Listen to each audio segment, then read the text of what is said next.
Am I losing it, Dr. Sam? This is a question asked of me by too many women to count, so I wanted to share with you some thoughts. To lose something, one must possess said something in the first place, right? And honestly, it is not amongst my possessions now, nor at any time in my past. I'm not even sure it is worth having anyway. It is the well-coiffed, highly refined outer self who supposedly has it all together. She's the outer self we show others and break our necks trying to keep just right. It is a lie, or at least an embellishment of what is true underneath one's facade.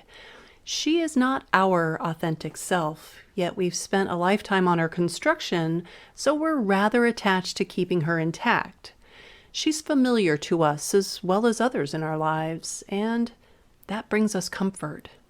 That is, until perimenopause arrives on scene. Peri, which I will affectionately call her, Peri kicks the door down, summons all the flips we never gave, then displays them flip by flip in alphabetical order for our sorting pleasure and 24/7 mental rumination. Now, you can choose your own four-letter F word if you choose to replace the word flip. Go for it, it's good. Prefer a chronological ordering of your flips never given? She's got you. Simply ask, and she delivers. Perimenopause is a built-in physiological shift in our sex hormone profile. Now consider her a shapeshifter at her core. Peri introduces herself somewhat gingerly, at first, that is. She may take shape as what feels like random changes in your period, an occasional word escape, which is basically when you forget an uber-common word, mid-sentence, mind you. Or she may take shape as a flash of heat from what feels like out of nowhere, maybe hell, but that's up for debate.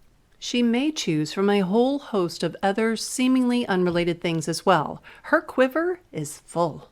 Contrary to popular press and the disease care model in which we've been steeped our entire lives, menopause is not a disease. I repeat, menopause is not a disease, nor is the transition leading up to it or unfolding afterwards.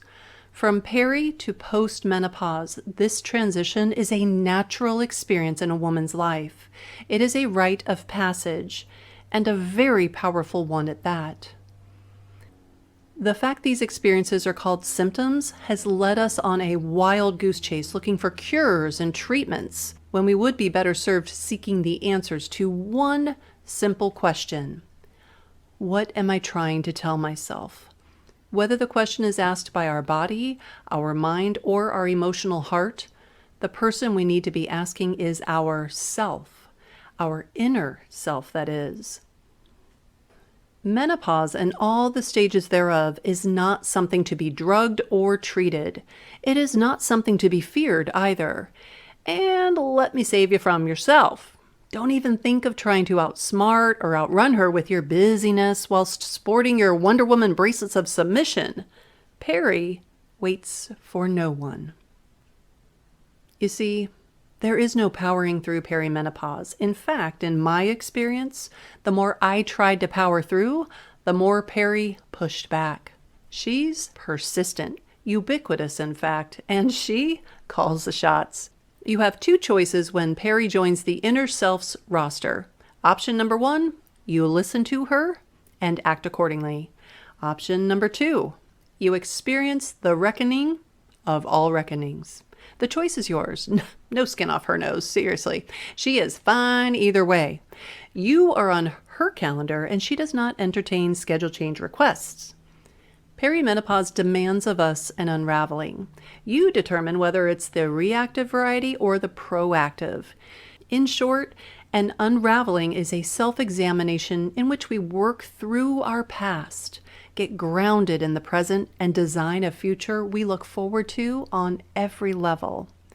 People are primed for an unraveling when they've had some experience under their belts. Some experiences they'd consider good, while others they could have lived without. No matter the side of the ledger they place an experience, they understand that their past makes them who they are in the present. That said, they know they do not have to let their past define them. Menopause is not only a hormone thing, she is an everything thing.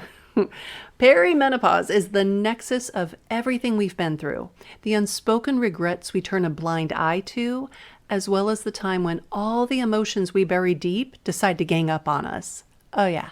In turn, unleashing themselves in a wrath to which we can either attempt to power through or allow ourselves to lean into.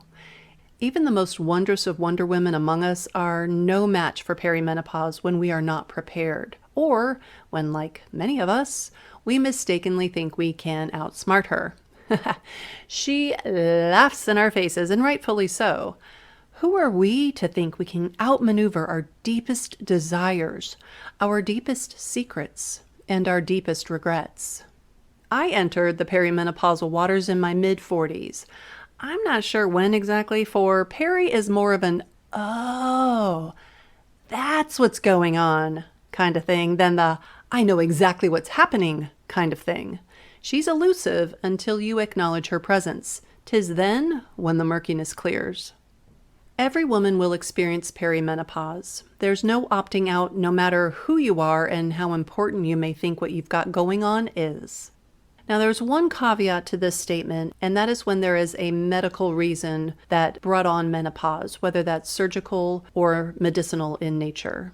Time for some Perimenopause 101. Now, some don't even notice they're in perimenopause until they realize they've not had a period for a long while, and then do the math. When we go 365 days without our period, we have experienced our menopause. Menopause is an event. Perimenopause is the time frame of years before we reach our day 365. Most commonly referenced time frame is about 5 to 10 years. Now, everything after that day, that 365th day, is considered our post-menopause stage of life. The average age a woman experiences her menopause is 51. So when you do the math here, you could be blessed with many a decade after that point in time. Perimenopause is unique to each of us, just as our cycles have been, our life experiences have been, just as our everything has been. There is no one-size-fits-all experience, nor is there a one-size-fits-all approach to working through it. Now, in keeping with the societal script when it comes to experiencing life in a woman's body, perimenopause is something we just don't talk about, but so desperately need to be talking about as a collective of women. If you've been in my ecosystem for longer than a day or two, you know that I am changing that dire situation, with fervor, no less. We need to be talking about perimenopause, and transparently at that. Women are suffering in silence, in shame. And neither is warranted when we shift the narrative from menopause being something that happens to us to something unfolding for us. It's a radical and oh so fulfilling shift, but society's narrative will try to pull you back to the happening to you side at every turn. So you need to be fully prepared and bring backup. Perimenopause is a powerful time to ask yourself the deeper questions of life, and am I losing it? Is not one of them. Until next time, take good care of yourself and each other.